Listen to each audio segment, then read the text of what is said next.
এরে হাবুল ইকা কার হলা রে?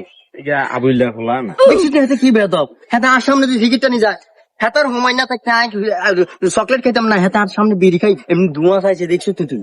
বেদব কত বড় বেদব, আজকে বিচার করতে হইব বুঝলি তুই? এর ওই বাতি যা হুনি যা ইমিয়া দাঁড়ান মেম্বার সাহেব ডাকতেছে। কি মেম্বার সাহেব কি হয়েছে? এরে বাতি যা ইকা কার হলা রে? আরে এতে তো ঢাকা গুলিস্তান বসি তাই এটা আবুল ভাইয়ের বলা। দেখছিস নি হেতে হেতে বিড়ি গে আরে দিকে হালান হেতে কত বড় বেদব দেখছিস নি? তোরা দেখি আর সালাম দেশ বিড়ি গে কোনো হালানা। আরে বেটা মেম্বার আঙ্গ এলাকার এরকম মেম্বার টাইম আছে রে বেটা, কত মিটিং দেখা এলাইছে বেটা, মিটিং দেখা এলাইছে। বাপরে তোর সামনে হাতে কত বড় বেদবি করে হাতে। লুকা বেটা মেম্বার সাহেব এটা এলাকার আরে এরকম মেম্বার সব গুলিস্তান আছে না, কত মিটিং দিয়ে আলাই দিচ্ছি, ঘন টাইম আছে। বাতি হাতে কি আরে কয় হাতে যে মেশিনের দর দেখে এই মেশিনটা আমরা ছোটবেলায় খেলাইতাম কথা বুঝিস নি? হ্যাঁ তার বুঝাই আমরা কোনটা হাতার জানা মাল হাতে হ্যাঁ হিয়ানো হাড়া এ নোয়াখালী হাতার কোনো দাম নাই বুঝিস নি? নোয়াখালী কুমিল্লা আমরা এক ভাই হাতে খাইয়ালাম উঠি বুঝিস নি? এ হাবুল চল।